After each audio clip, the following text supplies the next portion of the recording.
अस्सलाम वालेकुम नाज़रीन, मैं हूं मुज़म्मिल ख़ान और आप देख रहे हैं मकान शॉप का यूट्यूब चैनल। जैसा कि आपको पता है कि मकान शॉप एक प्रॉपर्टी पोर्टल है जिस पे एजेंट्स, बायर और सेलर्स जो हैं वो अपनी प्रॉपर्टी की लिस्टिंग करते हैं और अपनी प्रॉपर्टी को सेल परचेज़ करते हैं। इसके अलावा मकान शॉप ना सिर्फ पाकिस्तान में बल्कि इंटरनेशनली भी डिफरेंट प्रोजेक्ट्स जो हैं उनको डील कर रहा है, जिनमें से एक जो कंट्री है वो तुर्की भी है।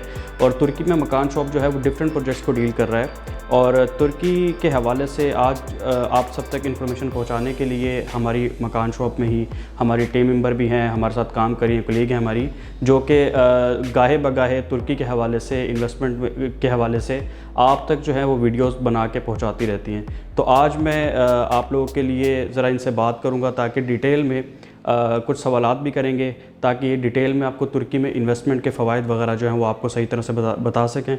अस्सलाम वालेकुम मिस्टर माना। वालेकुम अस्सलाम। कैसे हैं आप? ठीक हैं अल्हम्दुलिल्लाह। जी। तो मिस्टर माना, हमारे देखने वालों को बताइएगा कि जो तुर्की है इसमें क्यों इन्वेस्ट करना चाहिए। आप सब जानते हैं कि तुर्की एक इस्लामिक मुल्क है, लेकिन उसके साथ साथ मॉडर्न लाइफस्टाइल को सपोर्ट करता है। यूरोपियन साइड से उसकी क्योंकि बॉर्डर्स लगते हैं, आधा हिस्सा यूरोपियन साइड पे है और आधा एशियन साइड पे है। इस वजह से एक जो वहाँ का कल्चर है, जो वहाँ के ट्रेडिशंस हैं, वो बहुत ज़्यादा मल्टी कल्चर और डिफरेंट कल्चर्स को सपोर्ट करता है। इसके अलावा क्योंकि सेकुलर मुल्क है, इसलिए डिफरेंट मज़ाहिब को आज़ादी है कि वो अपना मज़हब फॉलो कर सकते हैं। इसके साथ साथ अगर आप ये देखें कि उस जो तुर्की है उसके ताल्लुकात मुख्तलिफ़ ममालिक के साथ बहुत अच्छे हैं, इंटरनेशनल रिलेशंस मुख्तलिफ़ कंट्रीज़ के साथ। फिर अगर आप ये देखें कि पॉलिटिकली स्टेबल है तुर्की। फिर इसके अलावा ये कि आप अगर तुर्की में इन्वेस्ट करने जा रहे हैं रियल इस्टेट सेक्टर में, तो आप ये देखें कि उनका इंफ्रास्ट्रक्चर कितना बेहतरीन है और आगे उनकी जो इकॉनमी है वो स्टेबल है। तुर्की के जैसे हम देखते हैं कि जो प्रोजेक्ट्स चल रहे हैं उन पे आप काफ़ी कमांड भी रखती हैं, उस पर रिसर्च करती रहती हैं, बड़ी डिटेल जो है वो देखने वालों को भी वीडियोज़ में फराहम करती हैं। तो इस हवाले से मैं बताएं कि तुर्की में सबसे पहले तो ओवरसीज़ पाकिस्तानी या पाकिस्तानी इन्वेस्ट क्यों करें। आप सब जानते हैं कि तुर्की एक इस्लामिक मुल्क है, लेकिन उसके साथ साथ क्योंकि वो यूरोपियन साइड पे भी उसका बॉर्डर लगता है और आधा तुर्की जो है वो एशियन साइड पे मौजूद है, जियोग्राफिकली बहुत आइडियल लोकेशन पे है। तो तुर्की एक ऐसा मुल्क है जो कि इस्लामिक कंट्री तो है ही, लेकिन मॉडर्न लाइफस्टाइल को भी सपोर्ट करता है। सेक्युलर कंट्री है और हर रिलीजन को फॉलो करने की वहाँ पर आज़ादी है। इसके अलावा वहाँ पर जो कल्चर है वो बहुत रिच कल्चर है, मुख्तलिफ़ कल्चर्स आपको देखने के लिए मिलते हैं और तुर्की का जो अपना कल्चर है वो बहुत आपको वहाँ पर देखने को मिलेगा। वो लोग अपने ट्रेडिशन से, अपने हेरिटेज से बहुत ज़्यादा। जी मैम, ये तो अच्छी बात है जो आपने बताई है कि तुर्की के हवाले से हम देखते हैं कि वहाँ पे टूरिज़्म भी इस हवाले से बहुत ज़्यादा है। बिज़नेस अगर वहाँ पे किया जाए तो बहुत ज़्यादा वो अच्छा चलेगा। लेकिन अगर ओवरसीज़ पाकिस्तानी या पाकिस्तानी तुर्की में इन्वेस्ट करना चाहते हैं, उनके पास एक अमाउंट है और वो अगर इन्वेस्ट करते हैं तो तुर्की उनको बेनिफिट्स क्या क्या दे रहा है। आप अगर कोई भी XYZ कंट्री का मेंबर अगर किसी दूसरी कंट्री में इन्वेस्टमेंट के मौके ढूंढता है तो वो किन वजूहात की वजह से ढूंढता है कि पॉलिटिकल स्टेबिलिटी हो, जॉब अपॉर्चुनिटीज़ हों, और ये सब आपको तुर्की में मिल रहा है। उसके जो इंटरनेशनल रिलेशंस हैं मुख्तलिफ़ कंट्रीज़ के साथ वो काफ़ी अच्छे हैं, पॉलिटिकल स्टेबिलिटी है, इकनॉमिकली और इंडस्ट्रियली वो ग्रोथ हो रही है। इसके अलावा जॉब अपॉर्चुनिटीज़ हैं। तो जब अगर कोई भी पाकिस्तानी या ओवरसीज़ पाकिस्तानी या कोई भी वहाँ पे इन्वेस्टमेंट करने के ख़र्च से वहाँ पे जाएगा तो उसको वेलकम किया जाएगा। क्यों?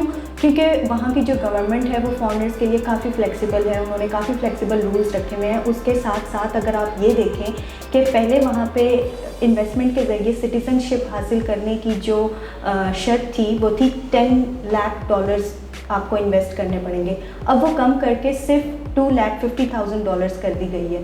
तो इस हवाले से आप देखें कि वहाँ पे काफ़ी अपॉर्चुनिटीज़ हैं और वहाँ की गवर्नमेंट काफ़ी सपोर्ट करती है अगर आप आकर वहाँ पे इन्वेस्टमेंट करते हैं। और दूसरा, अगर सिटीज़नशिप लेते हैं तो पासपोर्ट के हवाले से जो आपने कुछ वीडियोस भी बनाई थी उसके बारे में बताइएगा कि पासपोर्ट पे फिर उसके फर्दर आगे जो कंट्रीज़ हैं, जैसे वीज़ा फ्री, तुर्की के लिए तो काफ़ी कंट्रीज़ है जो वीज़ा फ्री उनको एंट्री है, तो उसके बारे में ज़रा बताएं कि क्या जो इन्वेस्ट कर रहा है और सिटीज़नशिप उसको मिलती है तो वो पासपोर्ट जो अवेल करेगा उसको भी वही बेनिफिट्स होंगे जो एक तुर्की के शहरी को? जी बिल्कुल ऐसा ही है। अगर आप टर्किश पासपोर्ट हासिल करते हैं तो आपको वो तमाम राइट्स हासिल होंगे जो नॉर्मल टर्किश सिटीज़न को हासिल हैं। इसके साथ साथ आप 111 मुल्कों में वीज़ा फ्री घूम सकते हैं या वीज़ा ऑन अराइवल हासिल कर सकते हैं या ई वीज़ा की सहूलत हासिल कर सकते हैं। इसके अलावा अगर आप बिज़नेसमैन हैं या अपना बिज़नेस बढ़ाना चाहते हैं तो आप टर्किश पासपोर्ट के साथ साथ टर्किश पासपोर्ट हासिल करने के बाद अमेरिका में अपना बिज़नेस फैला सकते हैं। इसके अलावा बिज़नेसमैन को क्योंकि मीटिंग्स की गर्ज से या दूसरी बहुत सारी वजूहात की वजह से मुख्तलिफ ममालिक में सफ़र करना पड़ता है, तो अगर आपके पास टर्किश पासपोर्ट होगा और आप वीज़ा फ्री पूरी दुनिया में घूम सकते हैं तो इससे बेहतर और क्या बात हो सकती है। जी, ये तो अगर इस तरह होता है और अगर कोई इन्वेस्ट करना चाहता है तो वो हमारी कंपनी से कंसल्ट भी कर सकता है इस मामले में। लेकिन अब ये बताइएगा कि जो मकान शॉप है ये तुर्की में कितने प्रोजेक्ट्स को डील कर रहा है और अब तक आप कितने प्रोजेक्ट्स की जो इन्फॉर्मेशन है वो हमारे देखने वालों को दे चुकी है? इस वक्त मकान शॉप तुर्की में 12 प्रोजेक्ट्स के साथ डील कर रहा है, जिसके अंदर से हम 3 जो प्रोजेक्ट्स हैं उनकी डिटेल अपने यूट्यूब चैनल पे अपलोड कर चुके हैं। इसके अंदर तोपास सेंटर, अलमीना टावर और ताकसिम 360 शामिल हैं। ये तीनों प्रोजेक्ट्स अभी हम क्योंकि इन्हीं तीनों प्रोजेक्ट्स के बारे में बात करेंगे। ये तीनों प्रोजेक्ट्स इन्वेस्टमेंट के लिए बहुत अच्छे हैं और आप इन तीनों इन्वेस्टमेंट में $2,50,000 की इन्वेस्टमेंट करके सिटीज़नशिप हासिल कर सकते हैं तुर्की में। सिटीज़नशिप हासिल करने का तरीका बहुत आसान है। आपने सिर्फ कोई एक ऐसी प्रॉपर्टी बाय करनी है जो कि $2,50,000 की कीमत की हो और उसके बाद उसको आपने रजिस्टर करवाना है और ये प्रॉपर्टी 3 साल तक आपके नाम पे ही रहनी चाहिए, किसी और को मुंतकिल नहीं होनी चाहिए। आप जाकर ये लैंड रजिस्ट्री ऑफिस में सबमिट करेंगे और आपको तकरीबन ज़्यादा से ज़्यादा 60 दिन के अंदर अंदर टर्किश सिटीज़नशिप मिल जाएगी। ठीक है ma'am, thank you so much. जी तो नाज़रीन, ये मिस रोमाना हमारे साथ मौजूद थी जो कि तुर्की के जितने प्रोजेक्ट्स हैं उन पर रिसर्च करती हैं, डिटेल्स सारी जो हैं वो आप तक वीडियो के सूरत में पहुंचाती हैं। आज हमने आप तक सही जो इन्फॉर्मेशन है ताकि हम मैडम को साथ जो है इंटरव्यू में लें और आप तक डायरेक्ट जो सवालात हैं उनके जवाब आप तक पहुँचाने की हमने कोशिश की है।